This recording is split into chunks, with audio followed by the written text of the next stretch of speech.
Hello bachcho. Let's read the question. The rule governing the transition from ionic to covalent bonding are called Fezan's rule. They are based on the deformation of the interaction ions in the bond A plus and B negative polarization of ion. A plus यहाँ हमारा cation है और B negative basically हमारा anion है. Select the correct statement. Option A. Solubility of bicarbonates of sodium and potassium and rubidium and cesium and decreases down the group. Option B.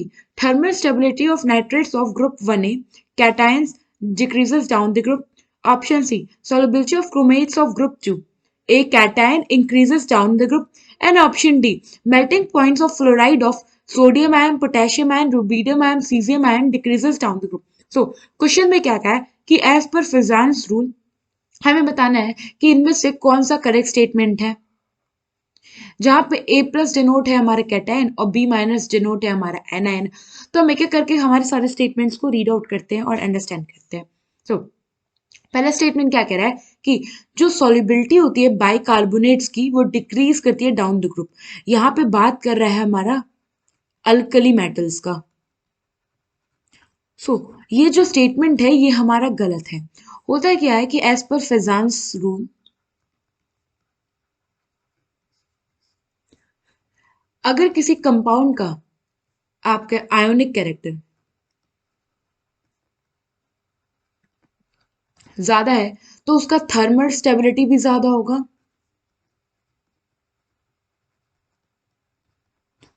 और उसका solubility भी ज्यादा होगा. अब जैसे जैसे हम डाउन द ग्रुप आते हैं तो हमारा let me change the pen colour. हमारा अल्कली मेटल है ग्रुप 1. इसमें होता है sodium, potassium, rubidium, caesium, francium. तो डाउन द ग्रुप अगर हम आ रहे हैं down the group ionic character increases down the group. Ionic character increase कर रहा है तो थर्मल स्टेबिलिटी भी इंक्रीज करेगा. थर्मल स्टेबिलिटी इंक्रीज करेगी तो जो सॉल्युबिलिटी होगी बाइकार्बोनेट्स की वो भी इंक्रीज करेगी. सो ये स्टेटमेंट तो गलत हो गया. अब हम देखते हैं हमारा स्टेटमेंट भी.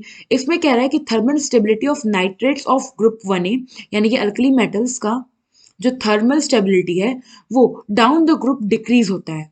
सो ये स्टेटमेंट भी हमारा गलत है. ये हो गया हमारा अल्कली मेटल्स. क्योंकि अभी हमने देखा कि अगर आयोनिक कैरेक्टर इंक्रीज करता है तो थर्मल स्टेबिलिटी भी इंक्रीज करता है. सो यहाँ पे जो थर्मल स्टेबिलिटी है ये इंक्रीज करेगा. मैं यहां भी लिख लूं कि ये भी इंक्रीज करेगा. नाउ ऑप्शन सी में क्या कह रहा है कि जो सॉल्युबिलिटी होती है क्रोमेट्स की ऑफ ग्रुप 2A, ये ग्रुप 2 हो गया हमारा alkaline earth metal, alkaline earth metals, वो डिक्रीज करती है डाउन द ग्रुप. तो ये जो हमारा स्टेटमेंट है ये भी करेक्ट है क्योंकि जो सॉल्युबिलिटी होती है वो डिक्रीज करेगी डाउन द ग्रुप. अभी आप कहोगे कि मैंने बताया था कि आयनिक कैरेक्टर इंक्रीज करता है, थर्मल स्टेबिलिटी इंक्रीज करती है, सॉल्युबिलिटी भी. सॉल्युबिलिटी इंक्रीज करती है बट जो नाइट्रेट है ये एक्सेप्शन के अंदर आते हैं. ये हमारा है एक्सेप्शन, फेजान्स रूल का एक्सेप्शन. नाउ ऑप्शन डी हमें क्या कह रहा है कि जो मेल्टिंग पॉइंट होता है फ्लोराइड्स का, ये हमारा है अल्कली मेटल्स में, अल्कली मेटल के केस में ये डिक्रीज करता है डाउन द ग्रुप. तो ये स्टेटमेंट हमारा करेक्ट है. ऐसा इसलिए होता है क्योंकि देखो फ्लोराइड यानी कि जो हमारा एनायन है, एनायन सब में सेम है बट जो कैटायन है वो डिफरेंट है, कैटायन डिफरेंट. अब होगा कि हम जैसे जैसे नीचे जाएंगे हमारा डाउन द ग्रुप अब जाओ तो साइज इंक्रीज कर रहा है. अब साइज इंक्रीज करेगा तो बॉन्ड लेंथ डिक्रीज करेगा, सॉरी साइज इंक्रीज कर रहा है तो बॉन्ड लेंथ भी इंक्रीज करेगा. और जब दो एटम्स के बीच में बॉन्ड लेंथ ज्यादा है इसका मतलब उनके बीच में डिस्टेंस ज्यादा है.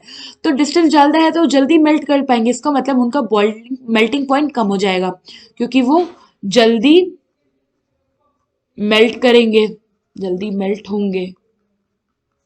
सो हमें क्या पूछा था कि इनमें से हमारा कौन सा करेक्ट ऑप्शन है, तो ऑप्शन डी हमारे यहाँ करेक्ट ऑप्शन है. आई होप आपको ये क्वेश्चन समझ में आया होगा. Thank you.